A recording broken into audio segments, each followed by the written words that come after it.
তো hello everyone, আজকে আমি নিয়ে চলে আসলাম আরেকটা নতুন কেকের ডেকোরেশন। আসলে কেক দেখে বোঝাই যায় না যে এর ভেতরে আমি কি করতে চলেছি। তো ফার্স্টেই দেখে কেকটা মনে হচ্ছে খুব সুন্দর, ডিসেন্ট, একদম কিছু একটা ভালো কিছু হবে।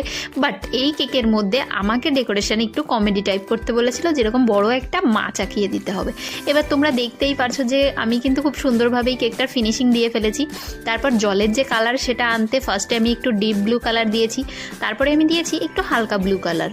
তার উপরে জলের ঢেউয়ের জন্য আমি একটু সাদা কালারের বর্ডার দিয়ে দিচ্ছিলাম। এইটা দেওয়ার পরে দেখো তো আসল ঢেউয়ের মতো লাগছে কিনা। এটা কিন্তু খুব সুন্দর একটা বীজ বীজ ভাইব আসছে। বাট আমাকে বলেছিল তারপরে বড় করে একটা মাছ আঁকতে, তো তোমরা দেখতেই পারছো যে আমি মাছটা এখানে এঁকেই ফেলেছি। বলেছিল একটু কাতলা মাছের মতন মোটা কোনো মাছ আঁকবে, তো এখানে আমি মাছটা এঁকে ফেলেছি আর সেটাকে একটু ভরাট করে নিচ্ছিলাম। আর তারপরে তোমরা একটু দেখো তো যে কেকের উপরে এটা একটু কাতলা মাছের মতো হয়েছে কিনা। আমাকে বলেছিল একটু কাতলা মাছের মতো করতে।